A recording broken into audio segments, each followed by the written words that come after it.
Salut salut, bienvenue dans cette nouvelle vidéo qui sera le bilan de la Summer Pal et je pense que finalement je suis pas si en retard que ça pour le sortir. Il doit pas sortir en novembre comme je m'étais dit qu'il sortirait au début parce qu'en fait j'ai fini plus rapidement que prévu le dernier livre que j'ai lu et du coup j'ai trouvé du temps, j'ai le temps là maintenant tout de suite, c'était pas du tout prévu que je tourne des vidéos aujourd'hui, que je tourne cette vidéo aujourd'hui. Mais j'ai du temps, donc je me suis dit que j'allais la tourner aujourd'hui, comme ça elle pourra sortir à peu près dans les temps. Bref, pour ceux qui ne savent pas ce qu'est ce genre de vidéo, toutes les saisons, donc chaque saison, tous les 3 mois en gros, je choisis 4 livres de ma palle que je vais lire pendant la saison. Donc là c'est l'été, donc au début de l'été j'ai choisi 4 livres. C'est toujours une suite de saga, un classique, un livre qu'elle a depuis très longtemps et un livre en rapport avec la saison. Et une fois que j'ai lu ces 4 livres là, au lieu de les présenter en update lecture, je les présente dans le bilan de la Summer Pal, ici en l'occurrence. Bref, ça revient au même. Enfin, ça revient au même. En ce moment, non, parce que normalement, ça revient au même, parce que normalement, dans les updates lecture, je présente 4 livres, et donc, du coup, le bilan saison, c'est 4 livres aussi. Mais en ce moment, comme j'ai pris du retard avec le confinement et tout, je présente 5 livres par update lecture, et donc ici, il y aura, entre guillemets, que 4 livres. Mais si je blablate comme ça va être bien suffisant. Normalement, aussi, je les présente dans l'ordre dans lequel j'ai lu les livres. Mais là, si je fais ça, je vais commencer par des livres que j'ai adorés, et je vais finir par des échecs totaux. Donc je me suis dit que j'allais inverser, que j'allais vous les présenter de celui que j'ai le moins aimé à celui qui m'a le plus énormément agréablement surprise. Vraiment, je ne m'attendais pas à aimer autant cette lecture. Donc voilà, je la présente dans cet ordre-là, je trouve ça plus fun et plus cool. Bref, on y va. Le premier, c'est Le Diable au corps de Raymond Radiquet. Je n'ai pas compris l'intérêt de ce livre en fait. Alors c'est un classique très court.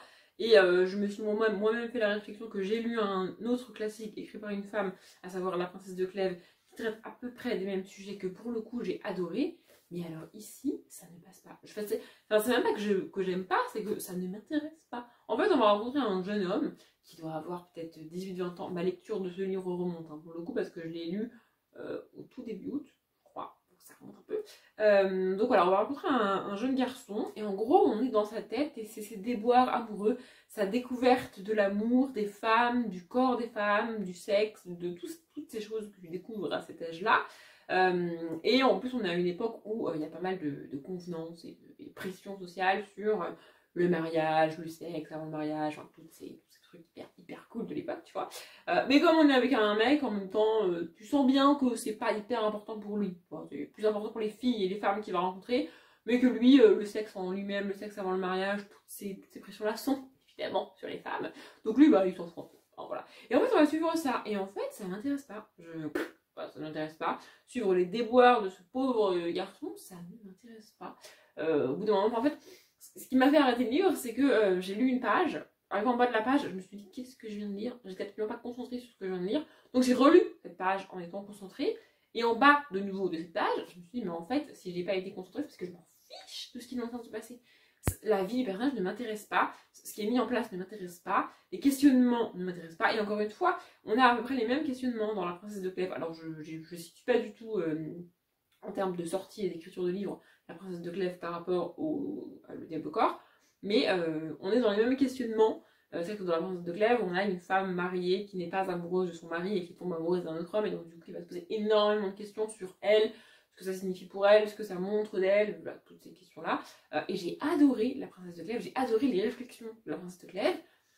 Mais alors ici ça m'intéresse pas. Je pense que c'est dû au fait que je me suis peut-être un peu identifiée à La Princesse de Clèves, même si on n'a pas du tout vécu à la même époque, qu'on n'a pas du tout les mêmes problèmes niveau mari, sentiment et tout, La Princesse de Clèves et moi. Mais je me suis un petit peu identifiée à elle. En fait, peut-être que le mot identifié, c'est pas le terme exact, c'est juste que j'ai compris ce qu'elle ressentait, j'ai compris ce qu'elle voulait dire. Autant là, on a juste un gars qui veut découvrir le sexe et séduire des filles, et ça m'intéresse pas en fait, ça ne m'intéresse pas. Donc j'ai lu. Voilà, je sais pas si j'ai laissé marquer page. Oui, j'ai lu 43 pages. Voilà. Ça m'a tellement pas intéressé qu'au bout de 43 pages, j'ai dit, mais pourquoi je lis ce truc? Alors c'est pas mauvais, c'est pas un mauvais classique du tout, c'est pas un mauvais livre, c'est pas mal écrit, c'est pas nul à chier, c'est pas ce que je dis. C'est juste que, à moi, ça ne m'apporte rien. Donc je n'ai pas lu. Voilà. Pour le deuxième, j'ai énormément de mal à expliquer pourquoi je n'ai pas envie de lire ce livre et pourquoi je n'arrive pas à lire ce livre. Donc je le dis maintenant avant de vous le montrer, ce n'est pas un mauvais livre, ce n'est pas mal écrit, ce n'est pas nul à chier, mais ça coince avec. Voilà. Donc ce livre, il s'agit de N'oubliez jamais. de Michel Bussy, et je crois que je n'ai même pas laissé le marque-page. Voilà, je vais carrément sortir le marque-page, je sais plus où je me suis arrêtée. J'ai dû lire, pas beaucoup, hein. Franchement j'ai dû lire 50-60 pages, et en fait, ça ne m'intéresse pas. Voilà, tout simplement. En fait, on va... Alors déjà, en fait, le plus gros reproche que j'ai à faire à ce livre, c'est que, encore une fois, c'est pas mal écrit du tout, mais c'est juste que c'est extrêmement lent, et que il met des pages, et des pages, et des phrases à dire un truc qui tient en 3 mots, en fait. Donc j'ai rien contre les belles écritures, j'ai rien contre prendre ton temps à mettre en place les choses, les personnages, le contexte et tout. Maintenant, t'es pas obligé de volontairement aller le plus lentement possible que tu peux, parce qu'au bout d'un moment, c'est relou. Enfin, moi, je trouve ça relou. Donc pour cette histoire, on va rencontrer un homme qui, alors enfin, c'est très flou parce qu'en fait, ça m'a tellement pas intéressé que mon cerveau, il a... Pour lui, pour le coup, c'est le dernier que j'ai lu. Enfin, que j'ai lu et que j'ai abandonné du coup. Mais mon cerveau ne s'est tellement pas intéressé à ce qui s'y passe qu'il a un petit peu effacé ce qu'il avait lu. Bah, en gros, j'ai pas beaucoup de souvenirs de ce livre. Donc on va rencontrer un homme qui va... en gros, il va courir, il fait du trekking sur une falaise. Et il va découvrir une femme tombée de cette falaise. C'est un truc comme ça. Et du coup, il va être accusé d'avoir poussé et donc tué cette femme. Enfin, je suppose qu'elle est morte. Hein. Mais en vrai, peut-être qu'elle est juste blessée et qu'elle est morte, je sais plus. Bref. Il va être accusé d'avoir poussé cette femme. Qu'elle soit morte ou pas, il va être accusé de l'avoir tuée ou d'avoir tenté de la tuer. Alors qu'a priori, il n'a rien fait. Mais en fait, ce qui me dérange de 1, c'est ce a priori, il n'a rien fait. Parce que, alors peut-être que ça intéresse beaucoup de monde de savoir si oui ou non il l'a fait, si oui ou non. Mais moi, ça m'intéresse pas. Moi, j'ai besoin de savoir si oui ou non il l'a fait pour être de son côté ou pas. Enfin, je peux pas rester en suspense comme ça, c'est pas possible, ça me fatigue. Et en plus, alors, c'est pas un spoil parce que c'est vraiment littéralement les 3 premières pages du bouquin. Peut-être que vous allez voir, c'est écrit un peu plus clair que d'habitude. Donc là, c'est écrit comme ça. Normalement, c'est écrit comme ça. Je sais pas si vous voyez la différence, mais en fait, le premier, c'est une espèce de prologue. C'est écrit un petit peu comme si tu tapais à la machine, à l'ancienne. Et en fait, c'est une lettre d'un lieutenant de police à un commissaire de police. Et en gros, le gars lui explique qu'on a trouvé plusieurs squelettes, plusieurs cadavres à divers stades de décomposition. Ah oui, c'est dégueulasse, hein, je vous dis pas, mais c'est dégueulasse. Dans une espèce de carrière. Et il demande l'autorisation d'enquêter. Voilà. Là, je viens de vous résumer la lettre qui fait 3 pages. Le gars met 3 pages à demander. Alors en plus, on a des... excusez-moi, monsieur, de vous déranger, je sais que vous êtes parfaitement occupé. Il se trouve que le mardi, à telle heure, à telle altitude, nous avons... Non mais... T'es obligé de mettre aussi lentement le truc. Enfin, franchement, voilà. Ça, déjà, c'était le premier truc que je lisais. Et j'étais là, en fait, à la fin, là, quand je suis arrivée là, je me suis dit, le gars vient de mettre 3 pages à expliquer un truc qui tient en 10 lignes. On est mal barré, les gars. Vraiment, on est mal barré. En fait, ça me fatigue, ce genre de scène. Et en fait, c'est comme si dans le résumé, je lisais un truc et que j'avais 10 pages de blabla avant d'arriver à ce truc. Alors que je sais que ça va se passer. Du coup, je m'ennuie pendant ces 10 pages de blabla. Et quand arrive l'événement, je suis déjà agacée, en fait. Parce que ça me fatigue.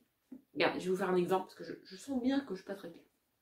Imaginons, je vous dis, ah, je vais te raconter une histoire, mon voisin, il est allé chercher son fruit, c'est un truc de fou dehors, c'est trop drôle. Et là, donc, je te raconte.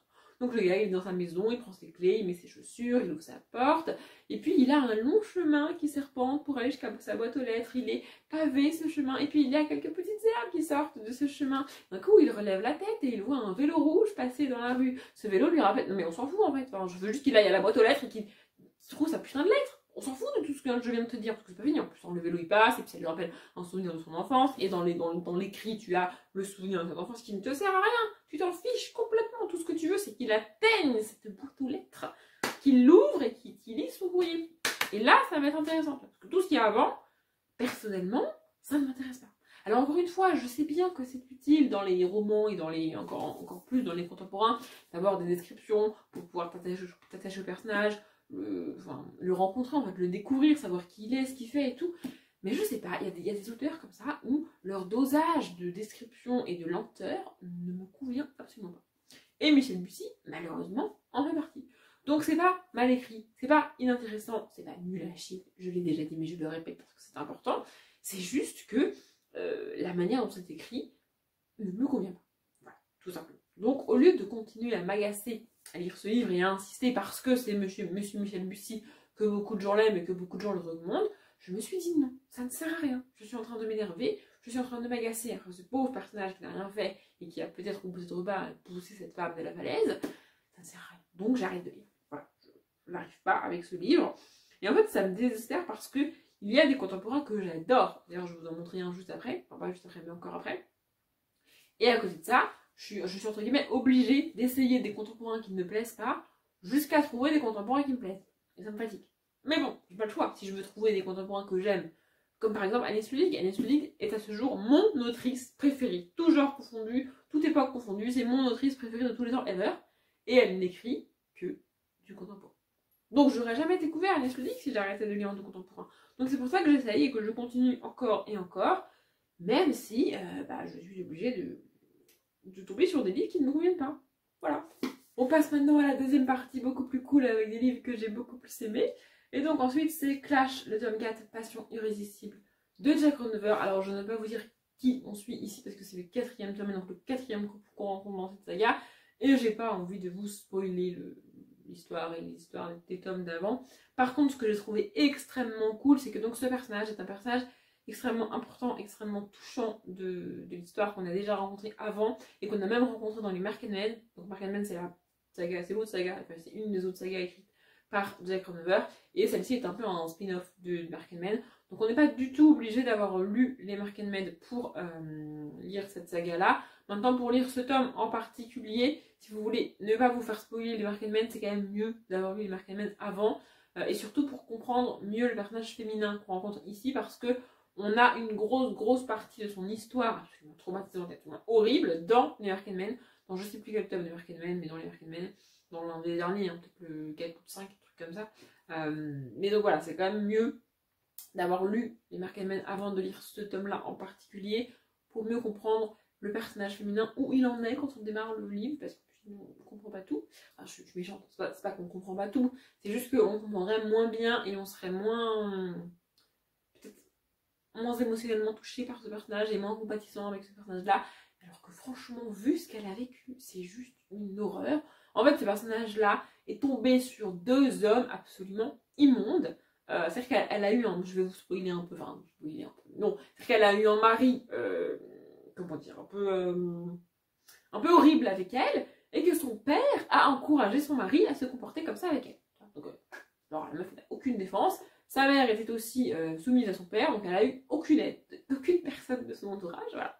C'est-à-dire que quand ton mari, ton père et ta mère sont en combine tous les trois, alors la mère forcée, contrainte, ok, elle est quand même dans la combine, pour te pourrir la life, vers qui tu peux te tourner? Qu'est-ce que tu peux faire dans ta vie pour que ça s'améliore en fait? Voilà. Elle en était à ce stade-là de ta life, dans les Mark & Men. Et donc là, on la retrouve quelques mois, peut-être même une année plus tard. Et évidemment, elle a énormément de mal à se remettre de tout ça, elle a énormément de mal avec les hommes, à faire confiance aux hommes, parce que c'est compliqué, tu vois. Et elle va rencontrer un homme, évidemment. Alors, en fait, j'ai bien aimé ce tome, parce que du coup, on a un homme qui lui-même a son histoire avec un passé avec une autre femme et tout, enfin bref, il a eu des trucs pas très cool. En comparaison de ce qu'elle a vécu, elle, c'est un peu de la gnognotte, mais il a quand même un petit passif émotionnellement chargé, tu vois. Mais... donc c'est un homme habitué à comment dire, diriger, obtenir ce qu'il veut, voilà, il sait faire et tout machin. Mais là il va tomber face à une femme où elle a besoin qu'il la laisse faire. Elle a besoin qu'il la laisse décider quand, comment, pourquoi, parce qu'on a toujours tout décidé pour elle, donc à un moment donné elle a un peu ras-le-bol, tu vois, elle a pas du tout envie de ça de nouveau. Donc voilà, il va l'encourager à prendre des décisions et à prendre les décisions qu'elle veut, même si c'est à l'encontre de ce que lui veut. Je sais pas si c'est très clair ce que je dis, mais voilà, franchement c'est hyper fun, c'est hyper bien écrit. Il y a quand même quelques petits passages qui m'ont fait un peu tiquer parce que pour avoir rencontré le personnage féminin ici dans les Mark & Men, il y a des choses qu'elle fait, qu'elle accepte de faire, que je trouve ça un peu bizarre qu'elle le fasse. Mais bon, c'est mon avis. Et par contre aussi ce que je trouve extrêmement cool, c'est que à l'origine, Jack Ronover n'avait pas prévu du tout d'écrire un tome avec ce personnage féminin, un personnage principal, mais les fans ont adoré ce personnage féminin à la fois dans les Mark & Men et dans les premiers tomes de Clash, et lui ont demandé son histoire. Ils voulaient son tome à elle, et du coup, elle l'a fait. Je trouve ça cool d'avoir une... Enfin, Jack Ronover, c'est quand même une autrice maintenant renommée, très connue, je pense qu'elle a gagné énormément d'argent avec ses bouquins, donc elle pourrait dire, bah non, j'ai pas envie de l'écrire, je ne l'écris pas, mais ses fans lui ont demandé, et elle l'a fait. C'est un peu comme si aujourd'hui on demandait une suite d'Harry Potter à J.K. Rowling et qu'on était tellement tous à fond que disait bon, pas d'accord, je vais vous l'écrire. Alors qu'elle n'avait absolument pas prévu de le faire. C'est exactement le même principe. Et franchement, je trouve ça hyper cool qu'elle le fasse. Voilà, j'adore Jack Renover, j'adore ses romances, j'adore ses histoires et j'adore ses personnages. Ici, comme je dis, il y a quelques petits passages où je me suis dit, ah, c'est pas tout à fait d'accord, c'est un peu dommage, c'est bizarre. Mais ça passe, ça reste du Jack Renover, ça reste extrêmement cool. Et pour des romances avec des personnages masculins assez dominants et assez forts, on a quand même du féminisme. Et ça, c'est cool. Bref, je vais arrêter parce que je pourrais en parler pendant des heures. J'ai écouté Bloodline de Ariana Grande pour cette saga. Et d'ailleurs, j'ai plus de saga de Jack Renover en cours. Il va falloir que j'en commence une autre. Et enfin, la meilleure surprise de cet été complet, même hors summer pal et tout, c'est Je suis ton soleil de Marie Pavlenko. J'ai absolument adoré ce livre et je comprends enfin pourquoi tout le monde dit que Marie Pavlenko c'est trop cool. Et pourtant, ce n'était pas gagné parce que le résumé, enfin ce que je vais vous dire du résumé du début, franchement, j'étais à 2 doigts d'abandonner le livre. Au bout de 50 pages, j'étais à 2 doigts de l'abandonner. Mais je sais pas, il y a un truc qui m'a dit non, Audrey, continue. Et du coup, j'ai continué et au final, j'ai adoré. Donc on va rencontrer Déborah qui rentre en terminale au tout début de ce livre. Et voilà, on la suit au lycée avec ses amis, c'est un peu l'ado dans toute sa splendeur qui se plaint, et qui chante, sa vie est nulle, elle a un emploi du temps de merde, les profs sont cons, voilà, tout l'ado. Et c'est ce qui m'a légèrement agacée au début, j'avais envie de dire mais non, j'ai pas envie du tout de lire un livre avec un personnage comme ça, enfin ça me fatigue, j'ai pas envie. Mais je sais pas, il y a un truc qui m'a dit continue, dans ma tête, au fond de ma tête, il y a un truc qui m'a dit vas-y continue, ça va le faire. Donc j'ai continué. Et ensuite, il arrive un truc absolument horrible. Ah, Déborah, un truc qu'aucun ado ne veut vivre dans sa vie. C'est pas du tout en lien avec le lycée, avec ses amis, c'est en lien avec sa famille. Et franchement, c'est juste une horreur. Moi, si j'avais vécu ça à son âge, je ne sais pas ce que j'aurais fait. Et je ne veux pas savoir ce que j'aurais fait parce que je ne veux absolument pas vivre ça un jour. Mais bref. Et donc voilà, donc, on va suivre sa vie entre ses amis au lycée, son évolution, qu'est-ce qui se passe pour elle quand elle est au lycée, puis quand elle est à la maison avec ses parents et tout. Enfin, franchement, c'est hyper bien écrit, c'est hyper cool. Je ne peux pas en dire plus sur l'histoire parce que ce serait vous spoiler, mais franchement, c'est un thème ado rarement abordé, en tout cas pas de cette manière-là. Et les rôles s'inversent un peu au fil du livre entre les parents et Déborah. Et j'ai trouvé ça hyper bien fait, hyper cool. En plus, on a plein de références. Alors en fait, je vais vous dire un truc, il faut savoir. Je l'avais dit dans la vidéo d'effet sur moi, je crois, mais genre là on a chapitre 5 et on a le titre du chapitre 5. Je ne lis jamais les titres du chapitre 5. Et je sais pas pourquoi, à un moment donné de ma lecture, je suis allée à la fin. Je sais rarement ça, mais là j'ai été à la fin du livre. Et donc j'avais pas fini le livre encore, mais je suis allée à la fin. Et dans les... Alors attends, c'est où j'ai vu ça? Ah c'est là, les mystérieux chapitres de Déborah. Il y a écrit « La plupart des titres de chapitres de Je suis ton soleil sont en réalité des citations de chansons, de livres, de poèmes, souvent coupés, réagencés. » Et là, je me suis dit « Mais il faut que je les lise, ces références. » Et effectivement, on a plein de références. Bon, pour pas trop vous spoiler, je vais vous lire le titre du premier chapitre. Et on verra si vous avez la ref. Car Déborah doit bien faire sa rentrée. On verra si vous avez la ref. Mais bref, voilà, j'ai adoré ce livre. C'était trop cool. Je me suis un peu identifiée à elle parce que mon année de terminale à moi n'a pas non plus été, comment dire, hyper fun et hyper pump up des roses dans les champs, tu vois. C'était pas du tout une bonne année pour moi. Je crois que c'est la pire année de ma scolarité, la terminale. Parce que, pas au niveau scolaire, hein, c'est-à-dire que j'ai quand même mon bac, j'ai quand même bien travaillé, c'était très cool, j'ai appris beaucoup, les profs étaient très cool. Mais au niveau humain, au niveau camarade et tout, on n'était pas sur une année très sympathique pour Audrey, tu vois. Et donc du coup, alors il m'est pas arrivé ce qui lui est arrivé à elle, mais je me suis énormément identifiée à elle parce que ça se passe en terminale pour elle, parce qu'elle a énormément de trucs à gérer en terminale, qu'en plus elle a les profs qui sont là pour qu'elle apprenne les trucs et qu'elle ait le bac à la fin de l'année. D'ailleurs, j'ai trouvé ça hyper cool parce que une des profs se rend compte de ce qui se passe pour elle chez elle et lui dit si on te laisse toute seule dans ton coin, tu n'auras jamais ton bac parce que tu ne vas pas réussir à te concentrer et vu ce qui se passe chez toi, c'est normal, mais on va t'aider. Et donc, du coup, il y a plusieurs profs qui se mettent à l'aider. Donc, ils l'obligent, entre guillemets, à rester plus tard au lycée pour travailler avec eux. Et du coup, ils la laissent pas tomber. Tu vois. Et je trouve que c'est une bonne image des profs parce que c'est un peu le but des profs. Enfin, je veux dire, quand tu es en terminale, Le but de tous les profs que tu as en cours, c'est que tu aies ton bac, tu vois. Eux, ils s'en foutent, ils ont déjà leur bac.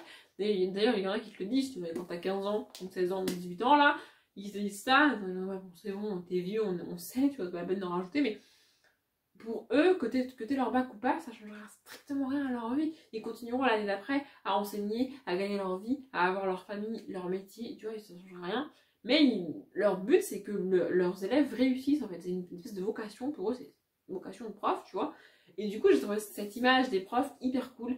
Et parce qu'en plus, au début, on a l'image des profs vus par Déborah et par ses camarades, qui n'est pas hyper fun. Et vraiment, j'ai trouvé ça hyper cool. J'ai adoré ce livre. Je ne m'attendais pas du tout à aimer ce livre. C'est pour ça d'ailleurs que j'ai mis La mort est une femme comme les autres dans ma palle du mois d'octobre, si je m'étais donné, que vous avez déjà vu, je pense. Bon, si vous ne l'avez pas déjà vu, je vous spoil. Bref, voilà, j'ai adoré ce livre. Vraiment, je vous le recommande. Et même pour les gens comme moi qui ont énormément de mal avec la littérature ado, parce que les ados, ça vous tape sur le système, passez les 50-60 premières pages, croyez-moi, ça vaut le coup. Bon, je me suis un peu emballée sur le dernier livre, donc je pense que cette vidéo dure une éternité. Je suis pas vraiment désolée, parce que j'aime bien parler de bouquins. Bref, si vous avez un truc à dire, un truc qui vous a fait réagir en bien ou en mal, mais dans le respect toujours, n'hésitez pas en commentaire. Je vous répondrai, bien sûr, évidemment. Du coup, je m'arrête là, parce qu'en plus, je suis en train de perdre ma voix. C'est une catastrophe. J'espère que ça vous a plu. Comme d'habitude, je vous souhaite une bonne journée, un bon après-midi, un bon appétit ou une bonne nuit. Et je vous dis à bientôt.